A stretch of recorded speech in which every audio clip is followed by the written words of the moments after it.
The reeds along the Ironvine River hissed in the wind, and Reuben Holloway heard the sound that did not belong among them, a breath held too carefully, a body too still. He set down his coil of mooring rope and drew the skinning knife from his belt, more out of habit than hope, because everyone on the border knew a blade was no answer to what might be crouched in the dark on a night when the river ran high and orc patrols were said to range close to the treaty line. The moon was thin. The ferry groaned against its posts behind him, straining at the swollen current. He turned slow, the way his father had taught him long ago, back to the water so nothing could come at him from two sides at once, and he saw her. She rose out of the reeds like the riverbank itself had decided to stand up and become a woman, green-skinned and broad-shouldered, dressed in fitted travel leathers laced tight up her sides, a hunting bow slung across her back and twin belt knives resting at her hips like she had never once needed to reach for them in a hurry. Her hair was black and bound in a single thick braid over one shoulder, and her eyes, when they found his in the moonlight, were a startling amber that did not look away. "Drop the knife, ferryman," she said, and her voice was low and even not a growl, not a threat shouted to frighten him, simply a fact laid down between them. "It will not help you." "I expect it will not," Reuben admitted and did not drop it.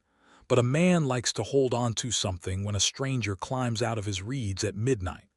Something in her jaw shifted, almost amusement quickly buried.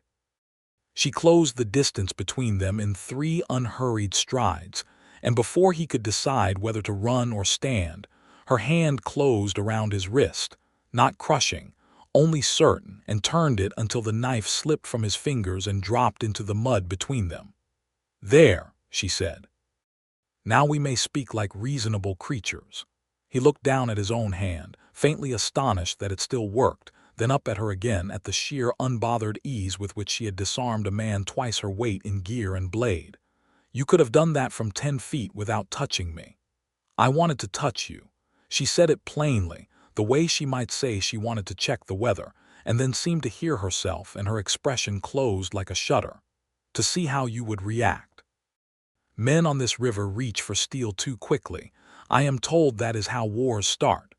"I am told the same," Reuben said, "usually right before someone starts one anyway."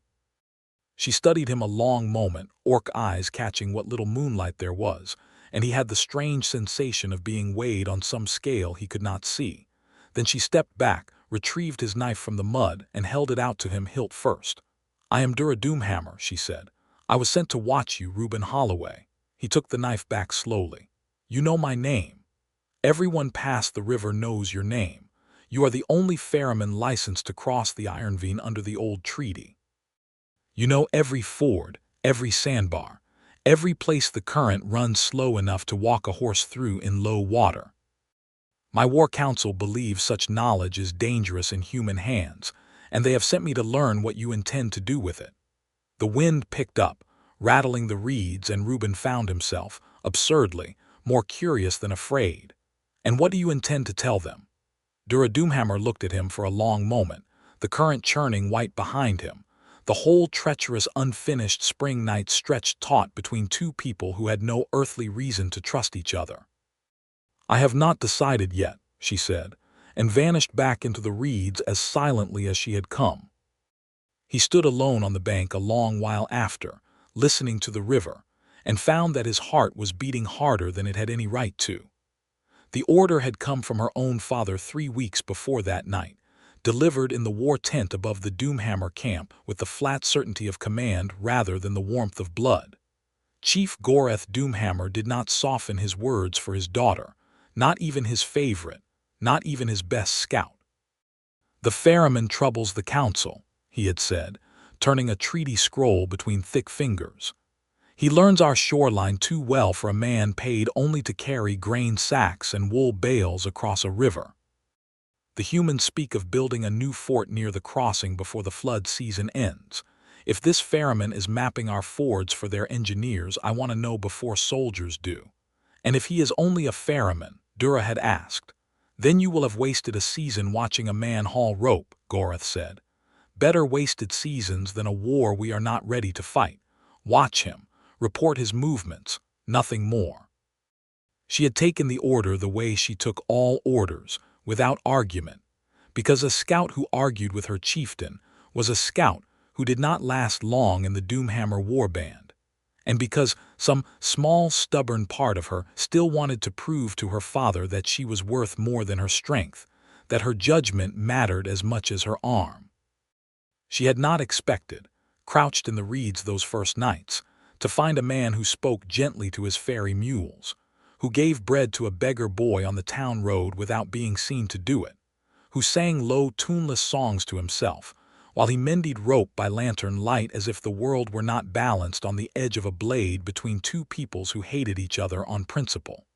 She had not expected, on the third night, to catch herself smiling in the dark, watching him work. She told herself it meant nothing. She had a report to make. She simply had not yet decided what that report should contain. The town of Rivergate sat on the human side of the iron vein like a clenched fist, log walls gray with age, a single crooked street of trading posts, and a tavern called the Drowned Ox, and a market square where farmers from the outlying homesteads brought grain and hides to trade for salt and iron. It was market day when Dura next let herself be seen, 3 days after the reeds, and she came openly this time, walking the muddy road toward the ferry landing in broad daylight, because she had decided that a scout who could not walk in daylight learned nothing worth knowing. The reaction was immediate and ugly. A woman selling turnips clutched her basket to her chest and backed against a post. 2 men loading a wagon went still, hands drifting toward axe handles. A boy no older than 10 threw a clod of mud that struck her shoulder and slid off her leather vest, and his mother, instead of scolding him, laughed. "Go back over the water, Greenskin," someone called from the tavern porch. "We don't want your kind sniffing round the crossing." Dura kept walking, chin level, because she had faced worse than mud and muttering in her years as a scout. But she felt the old familiar tightening in her chest, the reminder that no matter how carefully she moved through human places, she would always be seen first as a weapon and only second, if ever, as a woman. Reuben Holloway was crouched at the ferry landing, splicing a frayed line, when he heard the commotion rolling down the street toward him, and looked up to see her walking through it like a ship cutting through a hostile sea, and something in him, some old stubborn decency his mother had beaten into him with a wooden spoon and a great deal of patience, would not let him keep crouching. He stood up, wiped his hands on his trousers, and walked straight into the middle of the road to meet her, in full view of the turnip seller and the men with the wagon and the boy who had thrown the mud. "Miss Doomhammer," he said, loud enough to carry, "you are early. I told you I would have the manifest ready by midday." It was a lie, invented on the spot, and he watched her amber eyes flicker with surprise before she caught the thread of it and pulled it taut. "I came early on purpose," she said, matching his volume, "to see whether a human ferryman keeps his promises as well as he keeps his rope." "My rope has never once let a man drown," Reuben said. "Can't speak for my promises, but I try to keep those too." A ripple of confusion ran through the gathered onlookers, the anger draining into something more cautious, more curious. The men at the wagon exchanged a glance. The turnip seller's grip on her basket loosened slightly. "You know this creature?" One of the men called, though with considerably less certainty than before. "I know this woman," Reuben said, and the correction was quiet, but it landed. "She represents the Doomhammer clan in matters of the river crossing. The magistrate himself will tell you the treaty requires good faith dealing on both banks, and good faith requires talking, not throwing mud." It was not, strictly speaking, true. No such requirement existed in the treaty that Reuben knew of, though he had never actually read the whole document, only the parts that concerned his ferry license. But it sounded true, delivered with the flat, unbothered confidence of a man announcing the day's weather, and the crowd, uncertain and unwilling to be caught disputing treaty law in the open street, began to drift back to their business, muttering. Dura waited until they were several strides down the road together, out of easy earshot, before she spoke again, low. That was a very convincing lie, ferryman. I have had practice talking my way out of trouble on this river. Mostly with angry farmers who think I overcharge for hauling their pigs across. He glanced sideways at her. You did not have to let me help. You looked like you were managing fine on your own. I was managing, she agreed. I did not need your help. A pause and something almost reluctant in her voice. I wanted it anyway. He did not know what to say to that, so for once in his life he said nothing at all, and they walked the rest of the way to the ferry landing in a silence that felt strangely like the beginning of something neither of them had agreed to yet. The idea of the arrangement was born 2 weeks later, in the cramped office of Magistrate Combe Ashford, a narrow-faced man who kept the treaty scroll in a locked chest and treated every crossing of the Iron Vein as a personal insult to his authority. He had summoned Reuben on the pretext of a licensing review, but the real matter, laid bare within minutes, was suspicion. Word has reached me, Ashford said, steepling his fingers over his desk, that an orc scout has been seen at your landing on multiple occasions, Holloway, more than once at night. I need not remind you what the last such arrangement cost this town, back before my time, when a ferryman's carelessness let raiders learn our defenses. She is not scouting my defenses, Reuben said. There is nothing here to scout but rope and mules. Then what is she doing?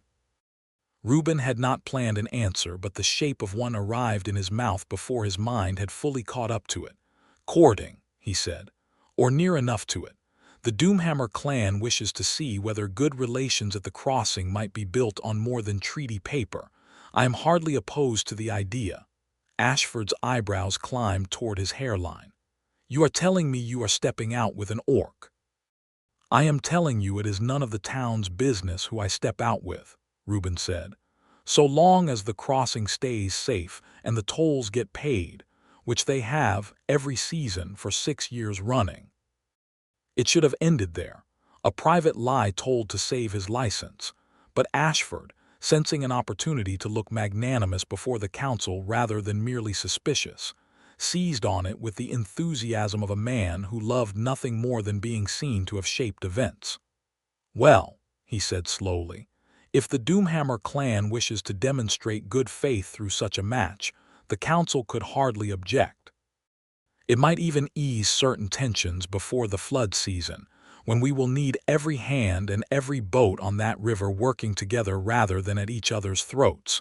He looked almost pleased with himself. See that it is done properly, Holloway, publicly. Let the town see that peace can wear a human face and an orc face both. Reuben walked out of that office feeling as though he had built a bridge out of nothing but hope and bad judgment, and immediately went looking for Dura to tell her what he had done, half expecting her to put an arrow through his hat for his trouble. He found her at the tree line above the landing, arms crossed, watching the ferry the way she always did, as though she still had not entirely decided whether it deserved her suspicion. When he told her, haltingly, what he had said and what the magistrate now expected of them, she was quiet for a long moment, her amber eyes unreadable. You told the town leader we are courting. I told him a version of the truth that would keep both our necks out of a noose, Reuben said. If your counsel is watching me and his counsel is watching you, maybe a pretend arrangement gives us both cover to keep doing exactly what we were already doing. You watch me. I keep my license. Nobody gets hanged or scalped over a misunderstanding. And if my father learns his daughter has been paraded before a human town as a bride prospect for a ferryman. Her voice had an edge now, though he could not tell if it was anger or something closer to fear. Then you tell him it serves the mission, Reuben said carefully. You get closer to me. You learn more. Isn't that what a good scout would do? She looked at him a long time and something in her face shifted, some calculation turning over behind those amber eyes, weighing risk against opportunity the way he imagined she weighed every choice on the frontier, and at last she exhaled and said, It is a foolish plan. Most of my plans are. It might work regardless. She almost smiled. Very well, ferryman, we will pretend. For the mission. For the mission, he agreed, and neither of them quite believed the word even as they said it. The pretending, in the weeks that followed, proved far less difficult than either of them expected, which should perhaps have warned them both. Dura began appearing at the landing not just at night but in daylight, helping him haul crates from incoming wagons, her strength making short work of loads that would have taken Reuben and 2 hired boys the better part of an hour. She learned to splice rope from watching him, her large clever hands surprisingly deft with the thin cord, and though she never said as much, he began to notice she lingered longer than the pretense required, staying past the point where any scout report could possibly need more material.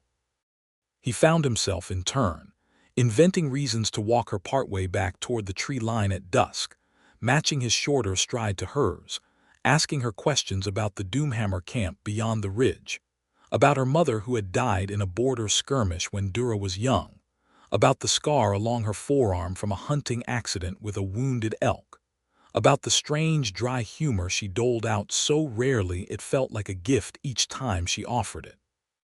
"You ask a great many questions for a man who is supposed to be the one being watched," she told him one evening, sitting on an overturned crate while he coiled the day's last line. "Seemed only fair. You have been watching me for a month. I figured I ought to know something about the woman keeping notes on my mule feed and my sleeping habits.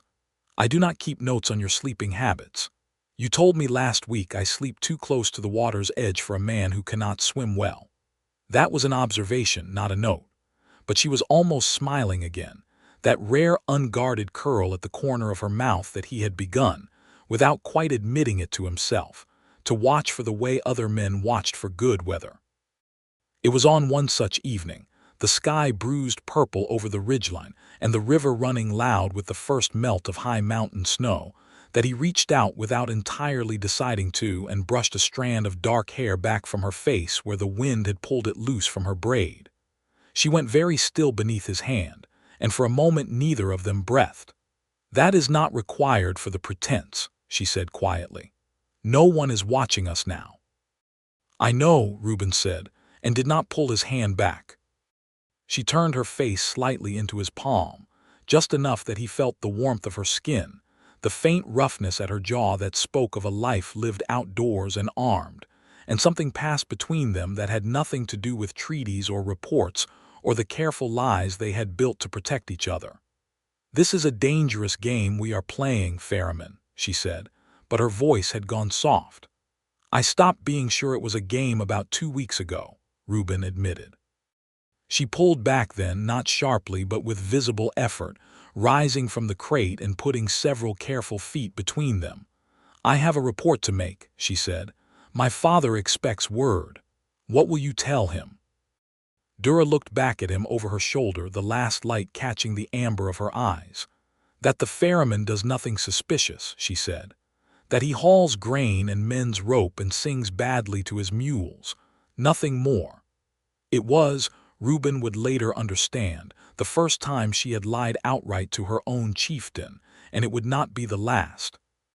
The Doomhammer war camp sprawled across a wide shelf of high ground 3 miles beyond the ridge, a scatter of hide tents around a central fire pit. Wolves' pelts and elk antlers hung from support poles, the sound of whetstones and low laughter drifting between the lodges. Dura found her father at the war tent as she always did at day's end, bent over a map of the river weighted down with stones at each corner. "Report," Dura Doomhammer said without looking up. "The ferryman does nothing but ferry," Dura said. "He has made no maps that I have found. He speaks to no soldiers. He drinks little, keeps his own counsel, and treats orc traders at his crossing no differently than human ones, which is more than I can say for most in that town." Her father's dark eyes lifted to hers, sharp and assessing in a way that made her feel, as it always had since childhood, like a length of steel being checked for hidden flaws. "You have watched him a full month and found nothing." "I have found nothing to report," she said, which was, she told herself, a different thing entirely from a lie, though the distinction felt thinner each time she made it. "The town leader tells our trade envoy that you are seen courting this man." Gorath's voice did not rise, but it went very cold. "Is this true, Or is it another human trick to distract my best scout from her purpose? Dura kept her spine straight, her voice level, the way she had trained herself to speak before every council in the camp since she was old enough to carry a bow. It is a cover, father.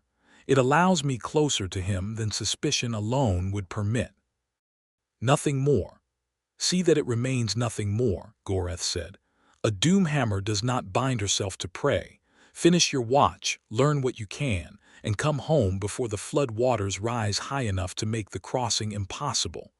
I will not have my daughter stranded on the wrong bank when the Ironvine turns wild, playing at romance with a river rat. Yes, father, Dura said, and left the tent with her jaw tight and her heart, to her own great irritation, aching in a way that had nothing to do with her father's disapproval and everything to do with the growing certainty that what she felt for Reuben Holloway was no longer any kind of cover at all. The kiss, when it finally came, arrived not in some quiet, careful moment, but in the middle of chaos, 3 days before the first true flood warning reached Rivergate. A trade wagon had come apart at the ferry landing, one wheel splintering against a hidden rock as the driver tried to back it aboard the ferry deck in poor light, and the whole load of iron tools had gone tumbling toward the water's edge, dragging a terrified pony down the muddy bank with it. Reuben threw himself after the pony's tether without thinking, slipping on the wet ground, and would have gone into the swollen current himself had a strong hand not closed around his collar, and hauled him back onto solid ground with such force that he stumbled directly into Dura's chest. For a moment they simply stood there, his hands braced against her, her arms still locked around him, both of them breathing hard, the pony safely reclaimed by 2 of the hired boys behind them, the crisis already passing into the ordinary chaos of a market evening. "You would have drowned," she said, and her voice was rougher than usual, edged with something that was not quite anger. "For a pony." "I have known that pony 6 years," Reuben said, a little breathless. "Longer than I have known you. That is not a comfort. It was not meant to be." He looked up at her, at the fierce worry still tightening her features, and something in him simply stopped pretending. "Dura, do not," she said, though she did not step back. "I am not very good at pretending anymore," he told her. "I do not think I ever was." She made a sound low in her throat, something between a warning and a surrender, and then she kissed him, hard and sudden, one hand fisting in the front of his shirt as though she meant to make certain he could not slip away from her the way the pony nearly had from him. He kissed her back without hesitation, without a single thought spared for the magistrate or her father or the treaty or the crowd of onlookers who had gathered to watch the wagon accident and now, quite by surprise, were watching something else entirely. When she finally pulled back, her forehead resting against his, her breath still unsteady, she said, "This was not part of the plan." "No," Reuben agreed. "It was better." Somewhere in the small crowd, someone gasped, and someone else laughed, not unkindly, and the moment cracked open into the ordinary noise of the evening again, but nothing between them was the same after that, and both of them knew it. The flood warnings came down from the high passes a week later, carried by a rider on a lathered horse who spread the news through Rivergate like a spark through dry grass. The mountain snows had broken early and hard, 3 days of warm rain on top of the melt, and the Ironvine would crest higher than any flood in a generation within the week. Every homestead within a mile of the banks was told to move livestock to higher ground. The ferry crossing, already straining at its moorings, would need to be secured or abandoned entirely. Reuben spent 2 days reinforcing the landing posts with what timber he could scavenge, driving new pilings deeper into the mud, lashing the ferry itself to the sturdiest trees on the bank with every length of rope he owned. Dura worked beside him without being asked, hauling logs a team of mules would have struggled to shift, holding beams steady while he drove spikes through them, her strength making possible in an afternoon what would have taken him and 2 hired men the better part of a week. It was during this work that Magistrate Ashford came down to the landing, trailed by a handful of townsfolk grown anxious with flood fear, and the old suspicion that fear always seemed to sharpen rather than dull. "The council has been discussing your arrangement, Holloway," Ashford said, watching Dura haul a log into place with an expression that had curdled from cautious tolerance into something closer to alarm. "There are those who say it was a mistake to let an orc work so freely at our crossing, courtship or no courtship.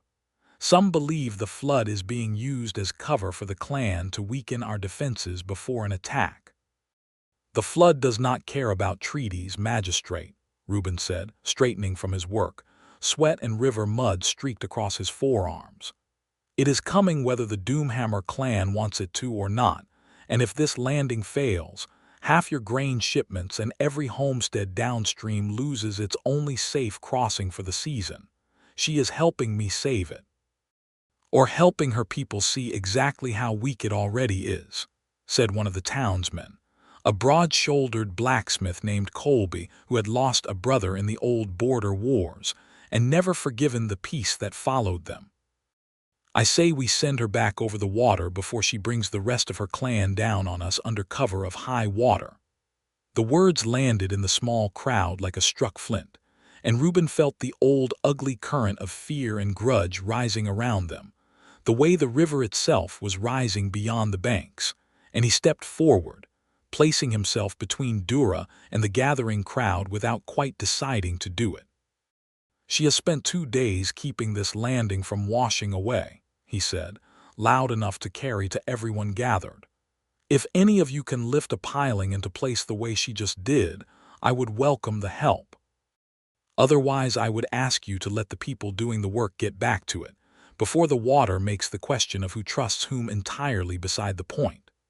Colby's jaw worked, but he said nothing further, and after a long, uncertain moment, the crowd began to disperse, muttering, unconvinced but unwilling to argue further with a man covered in the same mud and sweat as the woman they distrusted. Ashford lingered a moment longer, his gaze flicking between them. "See that this landing holds, Holloway," he said finally, "for all our sakes." And then he too was gone, leaving Reuben and Dura alone on the ravaged bank with the river roaring louder by the hour. "They will never trust me," Dura said quietly, once the others were well out of earshot. "No matter what I lift, what I save, to them I will always be the thing that might turn on them in the night." "Not all of them," Reuben said.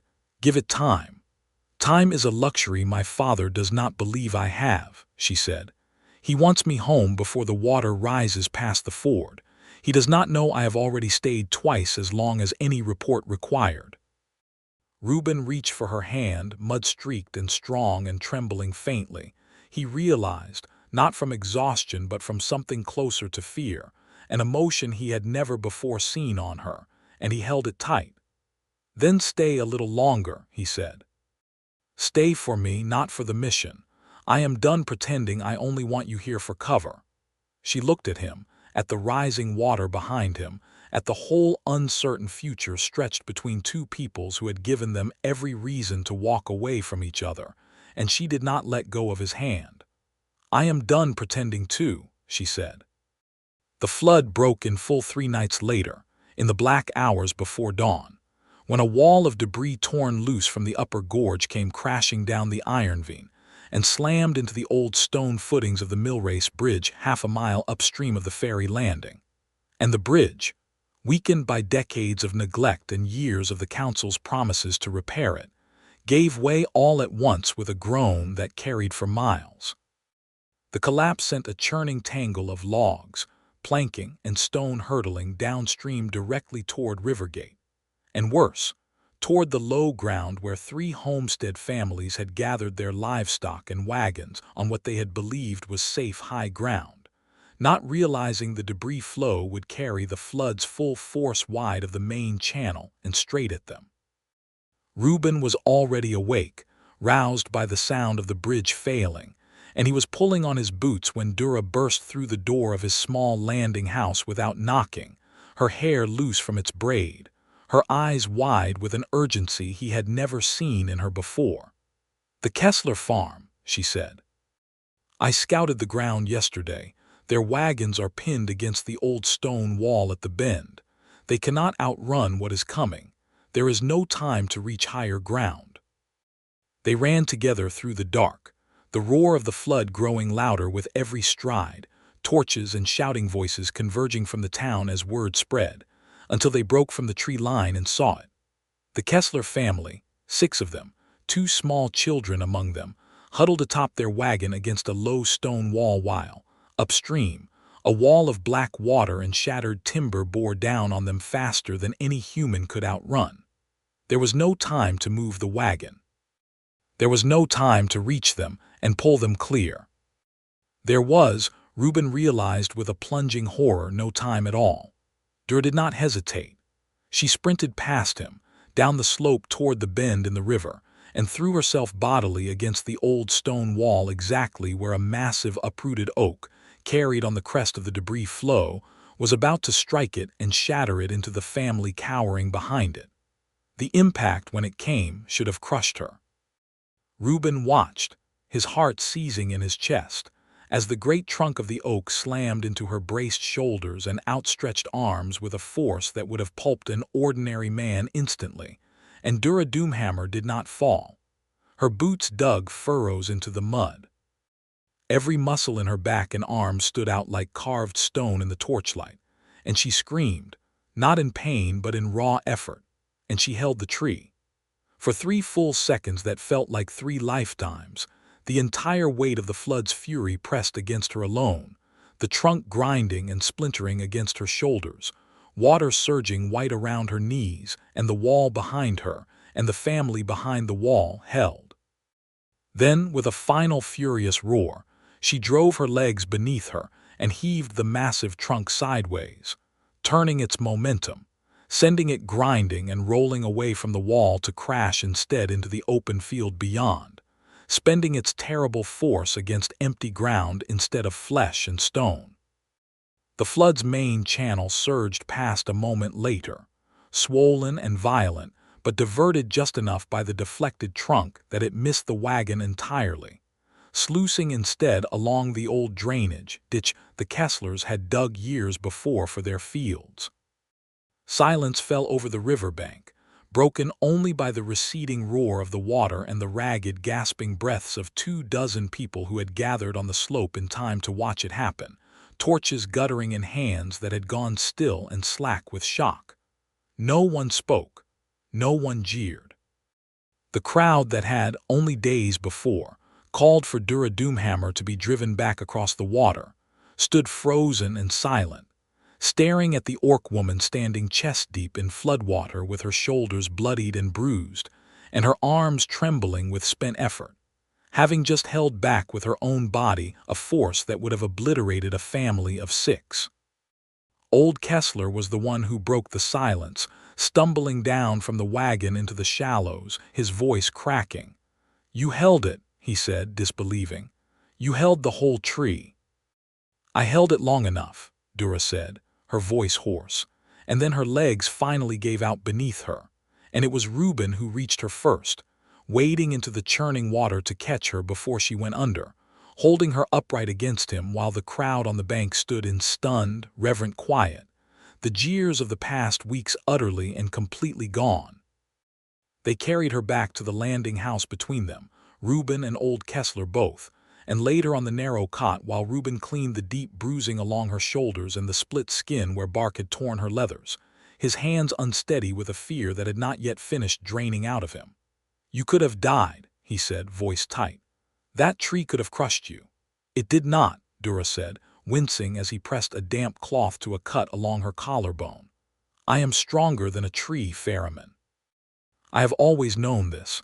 I only needed the chance to show it to people who assumed the opposite. That is not the point." He set the cloth aside and took her face gently in both hands, forcing her to look at him.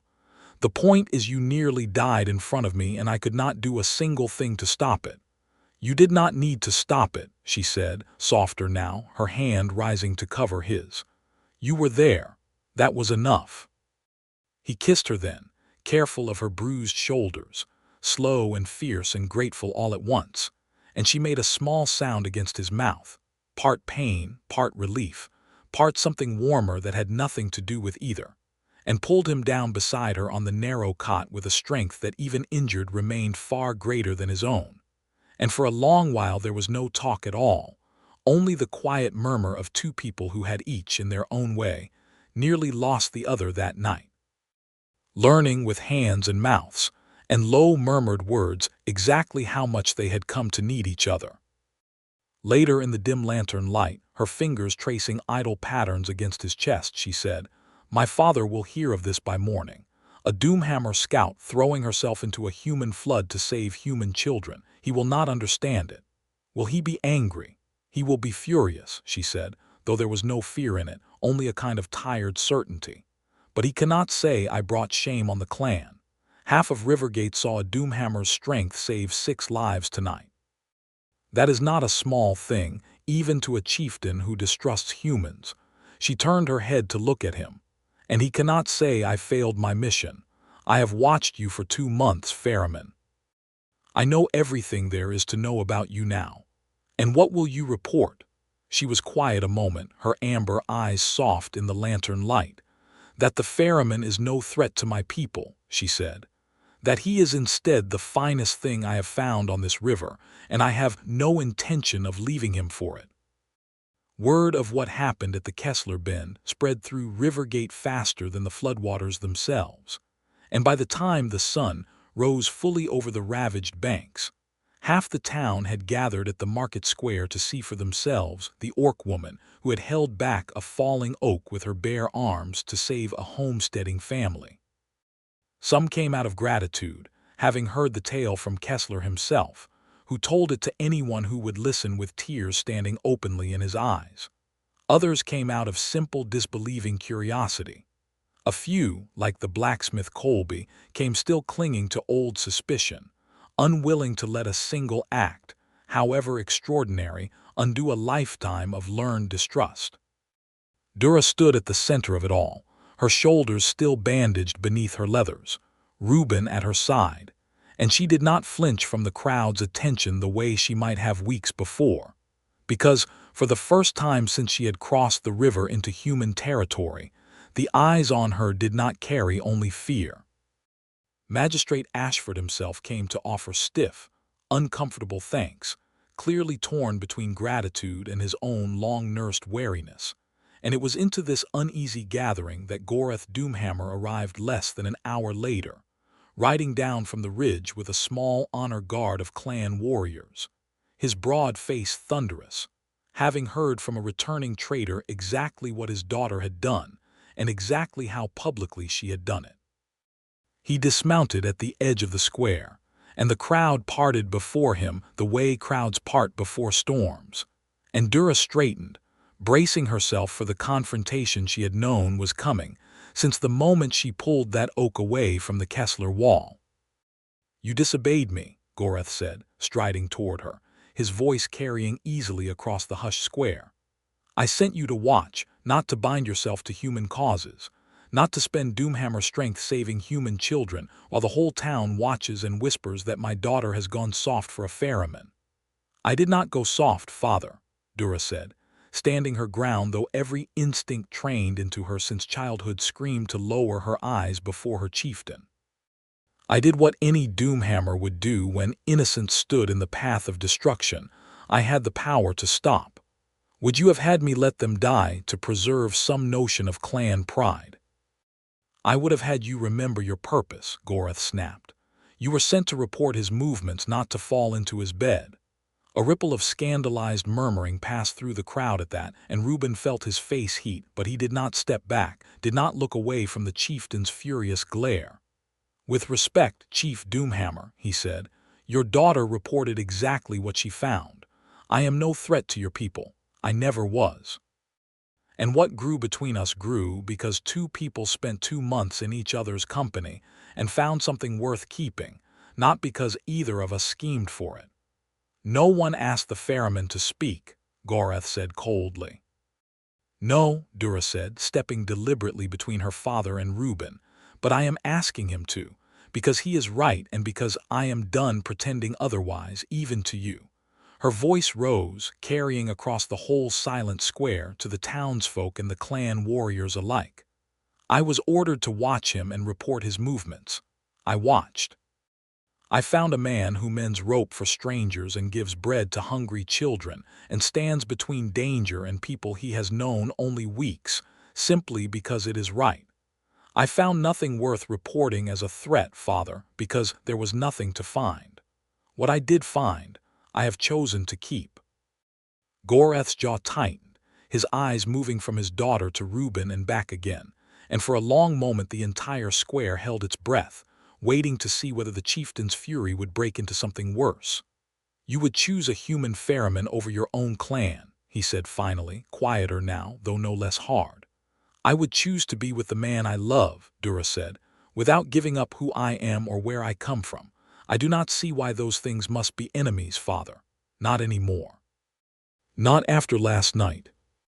It was Kessler, of all people, who broke the tension, stepping forward from the crowd with his cap in his hands, addressing the chieftain directly with the plain, awkward honesty of a man who owed a debt he could not otherwise repay.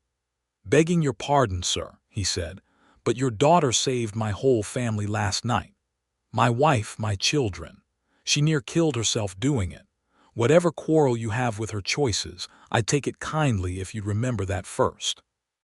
Goreth looked at the homesteader for a long moment, something shifting behind his hard eyes, some calculation that had nothing to do with treaties or pride, and everything to do with the plain fact that a Doomhammer's strength had, without any order or expectation, been given freely to save human lives, and that such a thing, whatever else it meant, could not easily be called shameful.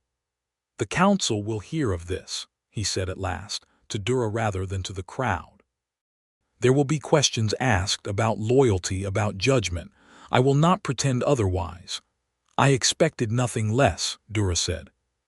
"But I will not order you to leave him," Goreth said, and something almost like reluctant respect moved through his expression, quickly suppressed but not quite hidden. "A Doomhammer's strength is her own to give where she judges it deserved. You judged. I saw the proof of your judgment holding back a flood last night with my own scout's account. I cannot fault the choice, even if I do not welcome it easily. It was not forgiveness, not yet, not the warm blessing either of them might have wished for, but it was something far more valuable in that tense square full of watching eyes. It was room. Room to choose each other without her father standing as an immovable wall against it. Room for a peace that might, given time, grow into something sturdier than mere tolerance. Goreth turned to remount his horse, then paused, looking back at his daughter one final time. "Send word when the flood season ends," he said. "Your mother would have wanted to meet the man who could hold my daughter's heart, even if I am not yet certain I understand it myself." And then he was gone, riding back up toward the ridge with his honor guard, leaving behind a square full of townsfolk who had just watched an orc chieftain grant his blessing, however grudging, to a match none of them would have believed possible a season before. The weeks that followed the flood brought a slow, uneven thaw between Rivergate and the Doomhammer clan, the kind of peace built not from grand treaties but from small daily acts too plain to argue with. Dura hauling timber to help rebuild the shattered Millrace Bridge, alongside human laborers who had once thrown mud at her boots. An orc healer from the clan camp treating a homesteader's fevered child when the town's own physician could not break the fever. Trade goods crossing the Ironvein in greater volume than the treaty had ever managed to compel through fear alone. Colby the blacksmith remained stubborn longest of all, refusing for weeks to so much as nod at Dura in the market square, until the day his own wagon axle snapped on the rebuilt bridge, and it was Dura who lifted the loaded wagon bodily off the ground so he could replace the broken piece, saying nothing, expecting nothing, simply helping because it needed doing. He never became a friend exactly, but he stopped spitting at the mention of her name, which in a border town raised on decades of war was its own kind of victory.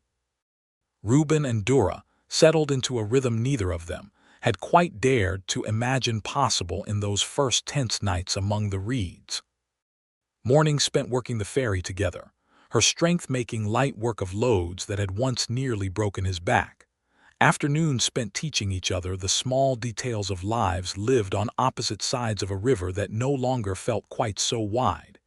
Evenings spent in the landing house with the lantern burning low, learning the particular comfort of simply being known, fully and without pretense, by another person. It was on one such evening, the flood season finally receding and the Ironvine settling back into its ordinary steady murmur, that Dura pulled a small carved wooden token from a pouch at her belt, the surface etched with the crossed hammers of her clan's sigil, and pressed it into Reuben's palm. "Among my people," she said, "a warrior gives such a token to the one she claims as her own. It is not given lightly. It cannot be taken back once given." Reuben turned the token over in his fingers, feeling the weight of what she was offering him settle into his chest like something solid and permanent. "And if I accept it?"